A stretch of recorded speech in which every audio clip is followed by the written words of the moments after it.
And welcome back to the channel without a catchphrase, everything is interesting.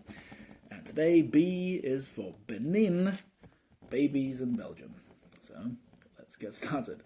Benin is a country in Africa. And the reason I'm mentioning this is two completely different reasons.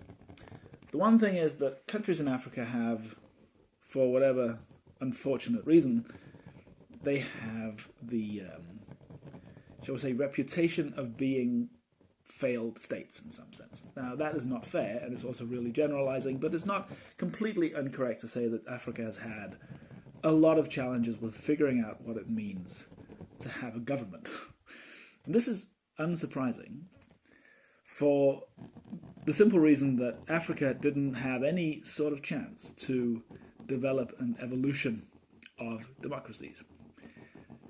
It's interesting to think about because we tend to take democracies kind of for granted in the Western world, but they're not easy at all to attain. You have to go through this long, frustrating process of trying out lots of different other government types and slowly and painfully through wars and famine and destruction discovering that maybe it's a good idea to have a government system in which you can switch out the ruler if you don't like them, which is basically the biggest feature of democracy. And I'm not saying that democracy is perfect, because anybody who says that is naive, but as the classics quote goes, democracy is the worst system of government except everything else. It seems to be the best solution we have to the infinite problem of what do you do with your people if you are a country. How do you handle that stuff? So, the reason Africa has had such a huge challenge with this is that Africa has been, unfortunately, skipped ahead in the queue of this experimental process.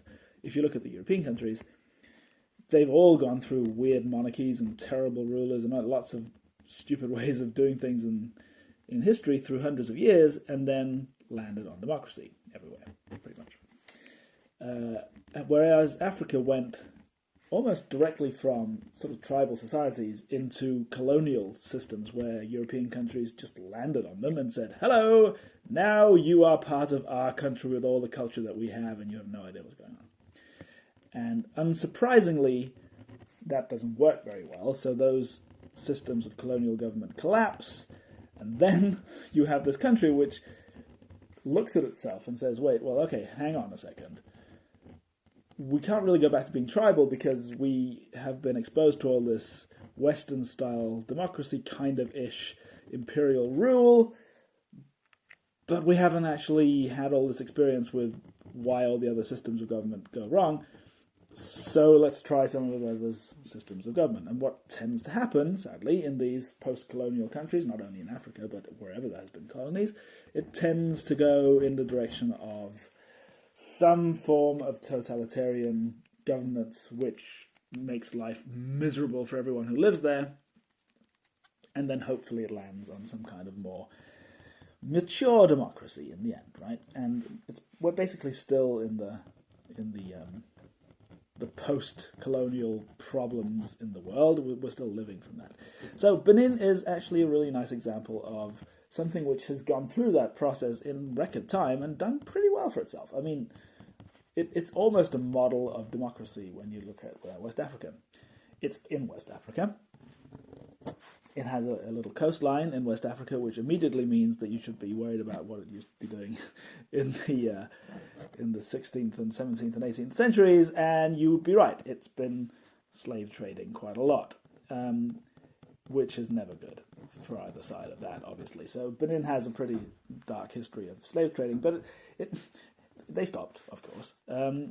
But they went through the whole thing of trying out silly governments pretty quickly. They had a little Marxist government at some point, and that didn't work. And now they have a reasonably fair democracy. They have universal suffrage, women can vote, women have rights.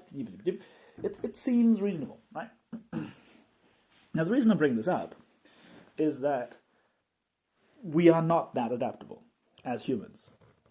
We can't change so quickly from tribal societies to democracy without something being left behind And that leaves us to this really unique situation in Benin, which has all this sort of accoutrements of reasonable Western-style democracy and doing things, in a sensible way. And at the same time, you have really old-school tribal stuff and culture which just seems utterly alien in every possible way to us Westerns.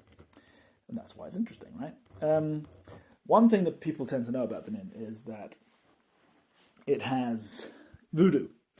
It is they have a lot of ideas about the sort of the animist cultures and stuff like that. That's one thing we could talk about, but that's not what I want to talk about, because I prefer to talk about something which is unknown and surprising, and thus I will be talking about childbirth.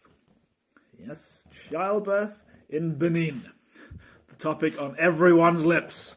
But is interesting, absolutely. Because for one thing we have to talk about, that there is a big difference between cultures in Benin. You can't just be a Beninian, or whatever it's called. That doesn't define well. You have the people in the south, they're completely different cultures, completely different tribes than the people in the north. So there's a big difference between cultures. So what I'm actually talking about are a tribe of people, or a sort of culture of people, in North Benin called the Baribas. Now, the Bariba people have what can only be described as a rather surprising attitude towards childbirth by Western standards, and also by South Benin standards, to be honest, because South Beninians will, react to childbirth in the way that is, let's be honest, normal for women to react to childbirth, because it's intensely painful. And the reason why it's intensely painful, which is a good question when you think about it, why would it be so bad for humans? Because it doesn't seem like animals are that, distraught by delivering their young. It doesn't seem comfortable, maybe, but they don't seem to be, horrifyingly in pain as human females often are, actually always are. And the reason for this has to do with the fact that we walk on two legs and we have big brains. So the exact reason why we human beings are efficient at being, taking over the entire globe, we're walking on two legs, meaning we have two extra legs, which we don't have to walk on, so we can use them for other cool things like playing the piano and building space rockets. That's skipping over a few details, what humanity has done in the last 200,000 years. So that is, of course, what makes us very sort of strong culturally, and the big brains obviously help with the space stations and the piano. But those two things in combination make human childbirth a nightmare. Because, it's not hard to figure out. Big brains means big head. Big head means large object to press through reproductive canal. And walking on two legs means the hips are not as wide as they would be if we had been on four legs, because, the legs have to carry the weight in a different way, and you have to sort of narrow up the hips. So the aperture itself becomes smaller, and the object through which it is pressed becomes bigger. Don't you think I'm being very sort of tasteful, if a little impersonal in my descriptions? But everyone knows what I mean, and it does absolutely make childbirth unbearable for humans. Almost. So that means that the South Beninians will react to this horrifying experience in the way that you'd expect them to do, meaning that they scream. And it's in fact, in a way accepted that they do. It's expected that they do, because it shows the husband, who is not, of course, not present during the childbirth. They're crazy. They're not that enlightened. But the husband can hear the wife suffering, and that sort of demonstrates fidelity and all that stuff. That's how they sort of see it in South Benin. The Bariba people, on the other hand, have an utterly strange and rather terrifying view of pain. They consider pain to be, of course, a part of life, that's true, but they also consider any reactions to pain weakness. Now, this is much stronger than you may be fearing it is. This is going to be uncomfortable to talk about, but when a child is born, and the child is maybe 2 or 3 years old, maybe 2 years old, the child is either circumcised or worse, depending on the gender. Sadly, I think I know you know what I mean when I say worse than circumcised, much worse than circumcised, if they're a girl. But this happens when they're 2, and not only does this procedure happen without anesthetics or anything like that, but it happens in front of the whole tribe. They're watching as it happens, and if the child, who is 2, I might remind you, expresses pain, shows pain from this experience, which is undeniably, horrifyingly painful, if it is expressed in any way, it brings shame upon the family. This tiny little child, poor child, has been sort of taught, in whatever way that is done, to be quiet and to show no reaction to a circumcision or that, which is much worse. That should be quite horrifying to people with empathy, I think. But that is part of the culture, and that is how they sort of prioritize, I suppose, the attitudes towards pain. And that brings me to childbirth, because a woman who is giving birth in Benin, North Benin, the Bariba woman, is not expected to in any way make a sound or anything like that while she is delivering the child. As absurd as this sounds, it is considered hysterical if the Bariba woman expresses pain. And you might be thinking, like, okay, fine, but... Well, not fine, I hope you're not thinking fine, to be honest, but you might be thinking, okay, expressing pain means howling and shrieking and sort of rolling around and all this kind of stuff. No. It is considered a grave weakness and a deep humiliation and embarrassment if the Bariba woman waves her hand dismissively in the air. Silent, but just like waves her hand like this to sort of wave away the pain. That enough is like, that's scandalously weak. Another way of expressing it is clicking your teeth. If you click your teeth, you are such a weakling in the Bariba culture. During childbirth, I might add. Now, I have not delivered many children, due to the fact that I have very few uteruses. But if I ever were to, which I really do not expect, but if I did, I would absolutely have considered that experience to be the absolute worst, most painful thing I've ever done in my life, because, for goodness sake, I want the... Not only do I want to be sort of allowed to shriek, if that is the thing I need to do, but I also want to be, not shamed for shrieking, and certainly not waving my bloody hand. So that is pretty intense, but it goes further than this, because when a Bariba woman goes into labour, which we all know, or at least have heard, is painful as hell, she's expected to keep this a secret. Just carry on working in the field or whatever she's doing. Just carry on working while she's in labour, not telling anyone, and then simply just delivering the child on her own in the kitchen or wherever it is. Just kneel down and deliver the baby. There may be a midwife present, but the midwife is more or less just there to make sure that she doesn't click her teeth. But that's on her. Isn't that insane? That is, I will say, a very, very hard burden to place on a woman. And a very sort of large expectation to place. But apparently that is how they do it, and they manage to get through it like this, which is just astonishing to me, I must admit. So that was the Bariba culture that I was planning to tell you all about, and the rather shocking elements of this. Now, speaking of babies, as I was, if you look at the child birth rate in Benin, it is pretty much the same as in Africa in general. There's quite a lot of babies that are born. I think it's about something like 5 or a little more than 5 babies per woman on average. And that is a lot. When you think about it, there are some women who don't have children for whatever reason. So there's going to be there's going to be significantly more than 5 babies in some families. That's a lot of babies, but this is normal in South America. And then we get back to this thing about, how do you handle that? We have people being born, and you're not necessarily ready for them. And this comes to the whole thing about birth control, and why do we do it, and what's the point of it. I don't want to talk too much about, forms of birth control, that's fine, but the reason why birth control seems to be such a good idea, not seems to be, is a good idea, is that we end up without birth control, you end up with this horrifying situation where you sometimes simply have a child that you don't know what to do with, and you cannot support the child, and you have to do something. And historically, there are some awful stories about how, families handle this by simply doing what is very euphemistically and friendlily described as exposure, which is a nice term for something absolutely unnice, which is simply taking the child, a small baby who's been born they can't support, and leaving it out in, the forest or on the rocks in the mountains or something, a place where the baby absolutely will not survive, and just leaving it there to die.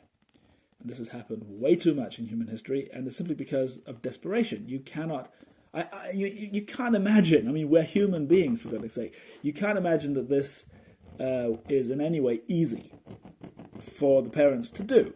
It has to be heart-wrenchingly terrible to leave a child, especially for a mother who has, carried this child for 9 months and bonded with it, as all mothers do with their babies, before they're born, and have to do such a horrifying thing as leave the child out and just walk away from it. That in itself, the fact that this is necessary, or has been necessary, should in itself be a very, very compelling argument for birth control. To simply avoid something like that, which is utterly painful for everyone involved, obviously including the child, which is just horrible for the kid. Just painful for society, painful for everything. It's just, there's no positives by that at all. Not one. So that seems to be a good thing. But there is something called baby hatches, which is a modern equivalent of this. Luckily far more humane, but I think the pain still remains. The baby hatch, without, just as a summary, is simply a place that has been set up by the government into which you can place your child, your baby, and leave it there and have it looked after by somebody else, by the state, get put up for adoption, but leave it there anonymously. Simply abandon your child and have somebody else take care of it. Now, again, this must be horrifyingly painful, and I cannot imagine anybody would do that if they had any other choice, but it does happen. And this is a thing that exists, even though the laws governing this kind of stuff are vague at best. Germany has over 100 of these baby hatches, it seems, and you can leave these your children in one of these hatches, even though it's illegal. It's not legal to abandon your child, obviously. But there's a law where you can abandon your child for 8 weeks if you have a reason to, and then you have to sort of let the social services do their thing. But those 8 weeks isn't more than enough for the mother to simply vanish and not be able to be found, so it kind of becomes de facto legal, even though it's not. Yes. I just think, as a human being, it must be very, very difficult to have to say goodbye to your child like that. The way it works, it's a reasonable system, but it also seems quite dramatic. The way it works is that you place your baby into this hatch in the wall, which is not video monitored or anything. You can do it anonymously. And it's a warm, like sort of crash crib kind of thing. And you close the door, and the door locks irreversibly. You cannot reopen it. So once you hear the click, you have abandoned your child. And the reason for this is, of course, not to sort of cause the mother horrible sort of guilt, but simply to avoid the fact that somebody else can just come and take this baby out of the hatch. And you have to sort of lock it so it's safe. But I can't imagine how painful it must be to hear that click. Then there is something like 30 seconds or so where nothing else happens, where the mother has a chance to leave without being seen, and then a silent alarm is rung, and somebody from social services or a doctor or something rushes to this baby hatch to get the baby and make sure that it's fine, and take it from there, essentially. Much, much, much better than exposure, naturally. But again, a very good argument for birth control, I would say. If birth control were illegal, those baby hatches would be used in much greater detail. They also have baby hatches in Belgium, actually. They opened them recently, or at least they're planning to. But that is not what I wanted to talk about in Belgium. I wanted to talk about Belgium in the context of the first thing I was talking about, which is that thing about failed states, about what do you do when government doesn't work? Now, why would I mention that in Belgium? Belgium is the least dramatic place in the world. I mean, most Europeans, or most people in the world, but even the Europeans don't really have much of an opinion about Belgium. Belgium is a very anonymous kind of country when you sort of leave the immediate area. People in the Netherlands know about Belgium, people in France know about Belgium, but if you ask somebody from, Poland about Belgium, they don't know. They don't really know much about Belgium. It seems to be just one of those little countries that just muddles along, everything's fine. And for goodness sake, I mean, the European Union capital, if you can call it that, is in Belgium, in Brussels. So it must be going well, right? Certainly it is not an example of one of those failed states countries. And it's not. I mean, Belgium is extremely functional as a state.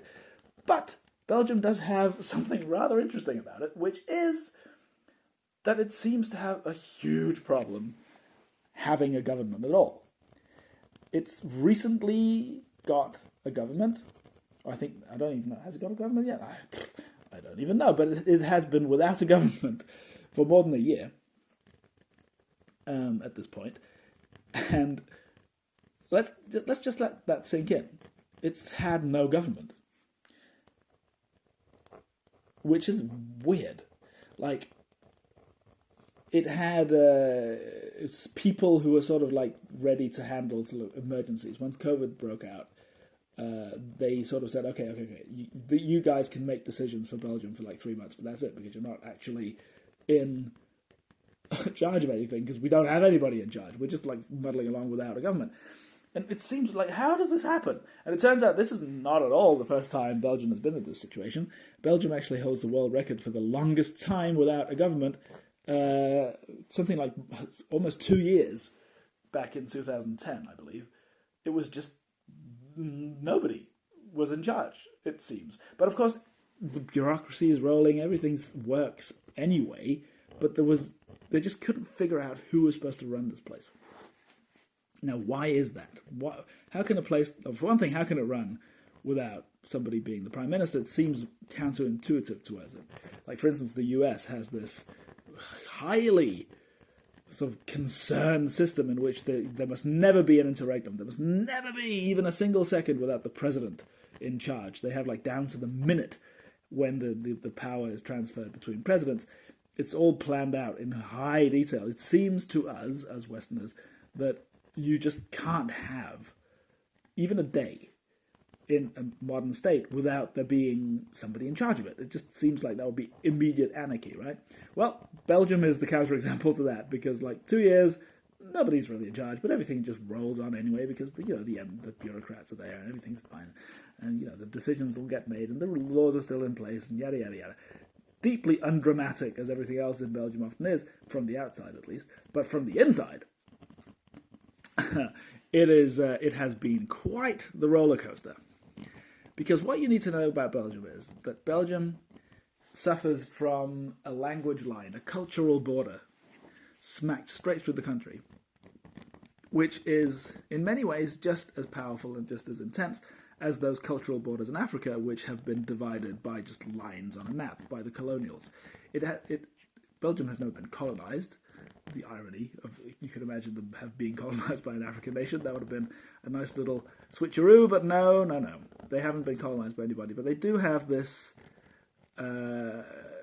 thing which makes governance really tricky.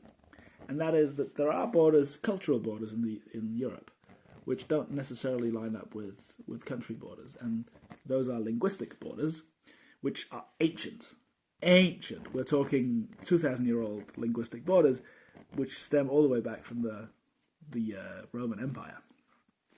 The Roman Empire, of course, being big and stretched for quite a while, and because they were so influential in their colonies, and their sort of, whatever you call them, their conquests, their language, the Roman Empire language, the Romance languages, are still there today.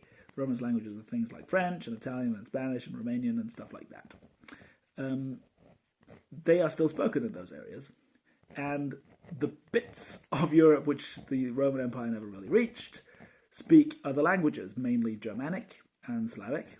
Slavic is in the eastern part of Europe, the central and eastern part, and Germanic is stuff like Germany and the Netherlands and the Scandinavia and stuff like that. So the Germanic Romance border is a language border, which is really stark and really old and really culturally significant, because Romance people, and when I say Romance in this sense, I mean people who speak Roman languages, which are derived from Roman languages, those people are just, culturally different from the Germanic peoples in many senses. So what do we have?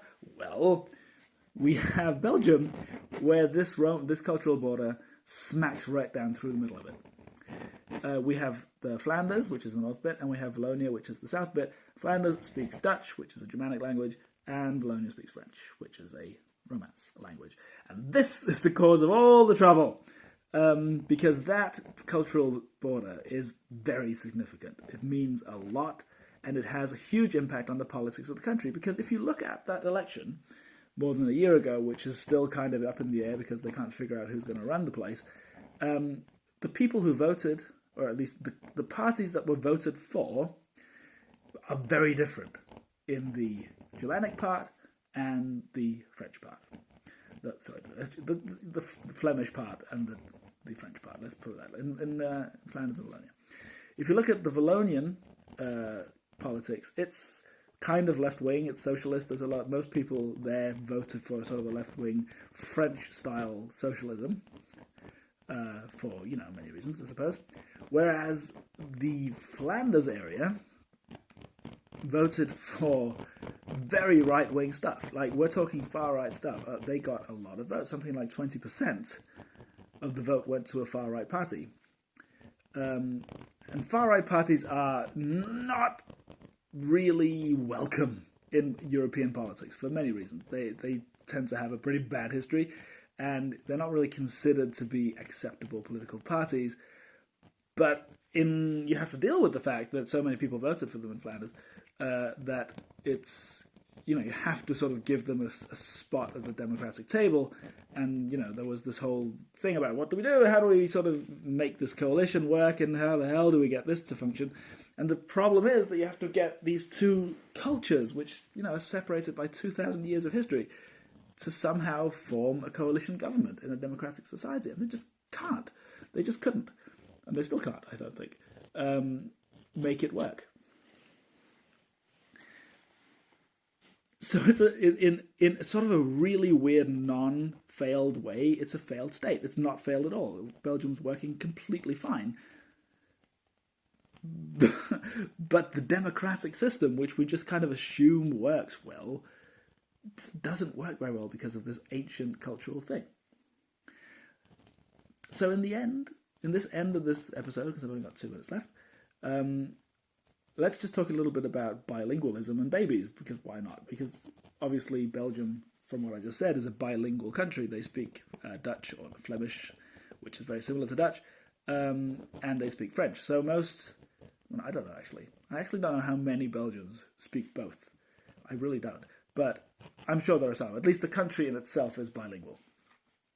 And then you can discuss, well, what is bilinguality even? It turns out that all babies are multilingual in a very particular sense. They can hear and sort of abstractly get sounds from any language, even the languages that they later learn not to be able to distinguish, which is really weird. I'm sure if you listen to other languages that you don't know, it's almost just impossible to get any sort of sense out of it sometimes. And those little tiny details of sounds, which are so obvious to the native speakers, tend to escape you because your ears are just not tuned to it. Turns out babies' ears are tuned to all sounds, and we kind of unlearn the sounds that we don't need. So in that sense, in a very sort of an abstract sense, all babies are panlingual. They kind of understand all languages equally, which reaches into a very interesting question about what language even is, and do we have an innate genetic linguistic ability, which could lead me into talking about Noam Chomsky and the universal grammar theory, about why is it that everybody can distinguish a noun from a verb, and why is it that these categories just kind of exist in us genetically. I could talk about this because it's an interesting subject, and we could even talk about foundlings and abandoned children, but sadly I'm out of time. So thank you very much for watching.